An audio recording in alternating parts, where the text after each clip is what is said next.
یہ اس سے نکلے گی۔ عثمان ڈار صاحب کو کیا ہوا، بدل گئے؟ انہوں نے تو پوری چارج شیٹ ہے آپ کے خلاف جو بنائی ہے چیئرمین پی ٹی آئی کے خلاف، اور آپ اچھا، اور آپ کو پتہ نہیں مبارکباد دوں یا نہ دوں، انہوں نے فوج مخالف گروپ میں 4 نام لیے تھے، آپ کا نام ان میں نہیں ہے۔ میرے خیال آپ تو حق والے ہیں، مخالف گروپ میں حماد اظہر اور باقی لوگ تھے۔ دیکھیں اس پہ تو میں پہلے آپ کو عرض کر چکا ہوں کہ اب وہ کتنی آزادی سے انہوں نے بات کی ہے، یہ ایک سوالیہ نشان ہے۔ جب کبھی عدالت میں آئیں گے اور عدالت میں وہ اپنی یہ بات کریں گے تو پھر دیکھا جائے گا۔ میرے خیال میں اس وقت ہم عام حالات میں نہیں ہیں۔ حل اس کا جو ہے وہ یہی ہے کہ پولیٹیکل فورسز بیٹھ کے ڈائلاگ کریں اور سارے میدان میں ہوں، عمران خان صاحب بھی میدان میں ہوں، ان پہ غلط کیسز ختم ہوں اور وہ آئیں اور اپنا مقابلہ کریں اور فیصلہ عوام کو کرنے دیں۔ اور ایک چیز کا ہم بھی خیال رکھیں کہ جب حکومت بنے، اور انشاءاللہ خان صاحب نے بھی اس کا اندیا دیا ہے، میں نے تو بارہا دیا ہے کہ انشاءاللہ جب ہماری حکومت بنے گی، عمران خان صاحب دوبارہ وزیر اعظم بنیں گے، کوئی ذاتی انتقام کا ایجنڈا ہمارا نہیں ہوگا۔ ایجنڈا صرف ایک ہے، 24 کروڑ عوام اور پاکستان، خان اس صاحب کو اب آگے لے کے جانا ہے۔ یہ ساری بہت باتیں پیچھے رہ سیاسی گئے ہیں۔ جماعتیں کر رہی تھیں، وہ یہ سب چاہتے تھے کہ آپ انتقام نہ لیں، نہ کریں، لیکن 3.5 سال آپ نے کوئی لیڈر نہیں چھوڑا جس کو اندر نہیں کیا۔ یہ سب معاملات آپ لوگ ہی کر کے گئے ہیں۔ جو آج ہو رہا ہے ہم اس کی بھی مذمت کرتے ہیں، وہ نہیں ہونا چاہیے، لیکن یہ بھی ایک سچ ہے کہ یہ انتقام والی روش آپ کے ہاں سے ہی آئی ہے۔ آپ لوگ ہی کہتے تھے کہ ٹی وی بھی اتاریں گے، سی بھی اتاریں گے، یہ بھی کریں گے، جیلوں میں ڈال دیں گے۔ خیر اب میرے خیال میں یہ وقت نہیں ہے، آپ کے اوپر مشکل وقت ہے۔ میں یہ فاروق پوچھنا، صاحب اس پہ مجھ سے ایک لائن جی لے لیں۔ جی دیکھیں ہماری سیاست میں یہ کلچر رہا جو اچھا نہیں ہے۔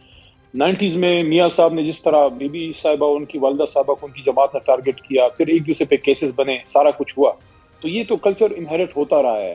لیکن جو بات میں نے اس تناظر میں کی ہے کہ اگر کسی کو یہ خدشہ ہے کہ ایک 2/3 اکثریت لینے والی جماعت آ رہی ہے اور عمران خان صاحب پاپولر ترین لیڈر ہیں، اور اگر الیکشن ہوتا ہے فری اینڈ فیئر تو 2/3 سے عمران خان صاحب اور میری جماعت آئے گی، تو اگر کسی کو یہ خدشہ ہے کہ یہ انتقام کی طرف نہ چلے جائیں، خدا نہ خواستہ کچھ ایسا نہ، اس وجہ سے ان کا راستہ روکیں، تو اس وجہ سے میں یہ کہہ رہا ہوں کہ کسی کو کوئی ڈرنے کی ضرورت نہیں ہے۔ تحریک انصاف جب حکومت میں آئے گی، ہم انتقام کے لیے نہیں، ہم استحکام کے لیے آئیں گے۔ اور میں نے جیل سے نکل کے بھی یہ بات کی تھی کہ پاکستان کو سیاسی انتقام کی نہیں، سیاسی استحکام کی ضرورت ہے۔ عمران خان صاحب ملک بنانے والا آدمی ہے، وہ ملک چلانے والا خان آدمی صاحب، ہے، وہ یہ جو ملک آپ نے بگاڑنے بات والا کی ہے آدمی نا، نہیں ہے۔ یہ جو آپ نے بات کی ہے کہ استحکام کی طرف لے کے جائیں گے، جب ہم آئیں گے انتقام نہیں لیں گے، آپ کی پارٹی پاکستان کی تاریخ کی واحد سیاسی پارٹی ہوگی جو ایک آرمی چیف بننے جا رہے ہیں، اس کے خلاف لانگ مارچ کرتے ہیں۔ یہ دیکھیں اب آپ کے لوگ کھل کے باتیں کر رہے ہیں، یہ ساری بتا رہے ہیں کہ اندر فاروق کیا صاحب چل یہ رہا تو تھا۔ الزامات ہیں نا، فاروق صاحب یہ تو الزامات ہیں آپ نا، اس یہ کو تو کوئی ریجیکٹ کرتے ہیں ان الزامات کو؟ ظاہر ہے میں ریجیکٹ کرتا ہوں۔ آپ کو یہ تو لگتا ہے کہ الزامات آرمی ہیں چیف کے خلاف، ان کی تقرری کے خلاف یہ لانگ مارچ نہیں تھا جو کرنے جا رہے تھے وہ؟ لیکن میرے خیال میں جو بھی، اور جتنا میں نے خان صاحب کو دیکھا بھی ہے، تو ان کے لیے ہر آفیسر جو ہے وہ آنریبل ہے، جو کسی عہدے پہ ہے، ان کو کبھی وہ ان چیزوں میں زیادہ پڑھتے بھی نہیں ہیں۔ تو یہاں پہ تو لاہور میرے میں خیال بیٹھ کے میں یوٹیوبرز کو بھی کہا کرتے تھے کہ یہ جو نئے آرمی چیف ہیں یہ ہمارے خلاف ہیں، اور ہم یہ تو لوگ بتاتے ہیں ہمیں آگے، کیا مطلب، یہ جھوٹ تو نہیں ہے کچھ؟ فاروق صاحب میری ایک سجیشن ہے، دیکھیں اب آگے جانا ہے، خان صاحب کو بہت سی کیسز کا سامنا ہے اور غلط کیسز ان پہ بنے ہیں، انہوں نے نکلنا ہے۔ اور ایک چیز اور بھی، یہ جو ذمہ دار عہدے ہیں کچھ ہمارے ملک کے، ان پہ جتنا بھی آپ میڈیا میں بات کریں وہ کم کریں، وہ بہتر ہے۔ اب ان چیزوں کو ہم جتنا بھی ڈسکس کریں اس سے کوئی بہتر تو نکلنا نہیں ہے۔ غلطیاں اس مان وقت کے آگے ضرورت بڑھیں گے تو پھر ہی کچھ ہوگا نا۔ اب آپ کہتے ہیں ہماری غلطیاں بھول جائیں، آگے بڑھیں بس۔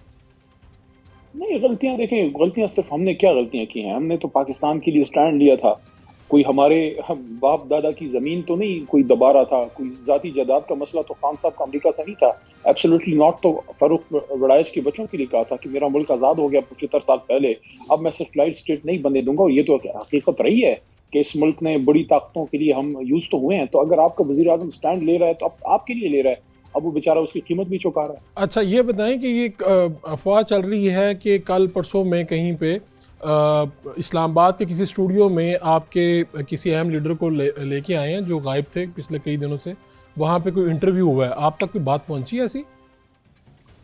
مارکیٹ میں خبر چل رہی ہے لیکن ابھی مصدقہ نہیں ہے، لیکن اللہ نہ کرے کہ ان کے ساتھ بھی ویسے ہی ہو جس طرح عثمان ڈار صاحب کے ساتھ ہوا ہے۔ صداقت ہمارا ورکر ہے، صداقت عباسی، اور کافی عرصے کا ورکر ہے، 2014 کے دھرنے سے اس کی ایکٹیویٹیز یاد ہیں۔ تو اللہ نہ کرے کہ اس کے ساتھ ایسا ہو. وہ اس کا حق ہے, وہ جس جماعت میں سیاست کرنا چاہے اس جماعت میں سیاست کرے, اور وہ انہی پہاڑوں کا بیٹا ہے اور ادھر ہی اس نے خدمت کرنی ہے. جس علاقے سے شاہد خاقان صاحب کا تعلق ہے وہاں سے صداقت کا بھی تعلق ہے, تو میری دعا ہے اور میری امید ہے کہ ایسا نہ ہو. پہلے آپ کہتے تھے یہ زبردستی کی پریس کانفرنس وغیرہ ہوتی ہے, اب یہ زبردستی کا پروگرام کیسے ہو سکتا ہے؟ یعنی ایک شخص ہے, وہ کامران صاحب ہیں, ان کے گھر چلا جاتا ہے, حویلی میں جا کے مزے سے بیٹھ کے انٹرویو دے رہا ہے, آپ اس کو نہیں مان رہے. اگر کوئی اسلام آباد کے اسٹوڈیو میں یا میرے اسٹوڈیو میں کوئی چل کے آ جائے تو آپ اس کو بھی زبردستی کہیں گے, یہ تو پھر کیا بیان ہے آپ کا؟ دیکھیے, ہم پاکستانی انوویشنز کرنے میں بڑے تیز ہیں, تو ہو سکتا ہے کہ یہ اس پریس کانفرنس کی کوئی نئی ورژن ہو. کیا کہہ سکتے ہیں, کوئی کیوں ایسا کرے گا جو کوئی اپنے سینسز میں جا کے کیوں ایسا کرے گا؟ اگر اس پہ پریشر نہ ہو کیوں کرے گا؟